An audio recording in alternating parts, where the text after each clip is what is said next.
So Red to Green was something we implemented in my trust on our acute wards.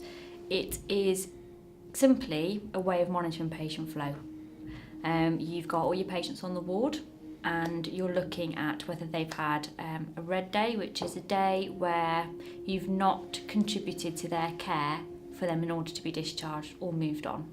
A green day is where you, your team, your MDT team have done something of value to the patient they've made a step in their journey to going home and to recovery, in simple terms.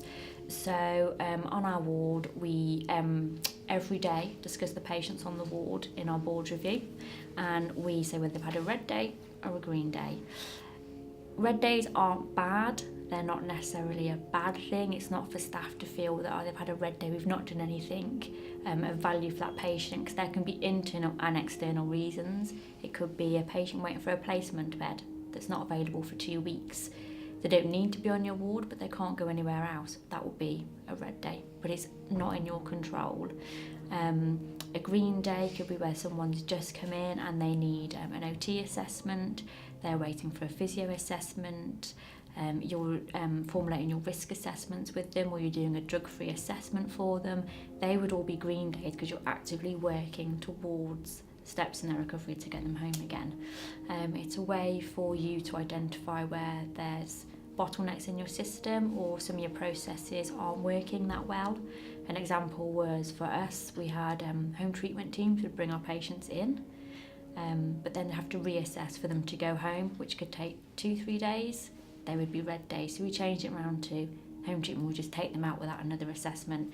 You took those 2-3 days off their discharge, made their length of stay shorter, and you didn't encounter any red days.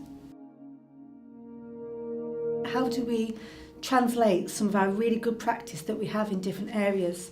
And that's for mental health. How do we translate some really good mental health tools into the acute and learn from mental health services? Because there's a lot to learn.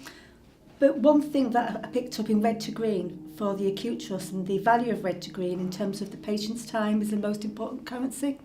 And I've been working with other trusts to look at how I translate that tool into mental health. Say if you went into hospital yourself, you're away from your family, you're away from your friends, you're away from cooking, cleaning, holding down a job, being able to do the things that you enjoy, the cinema, your hobbies, meeting friends. Being in hospital for a length of time, you're away from all of that. You're away from living your life, meeting, just getting out there and doing those things. And that's what makes me really feel really passionate about Red to Green and getting people home to live their lives.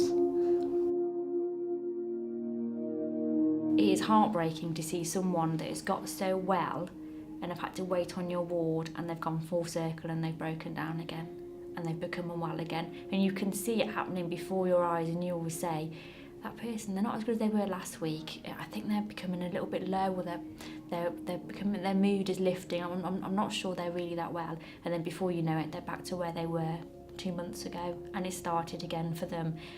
And it's awful because you feel like that's your fault and it's your staff's fault, because you could see it come in, but you couldn't do anything about it, say because their house wasn't habitable.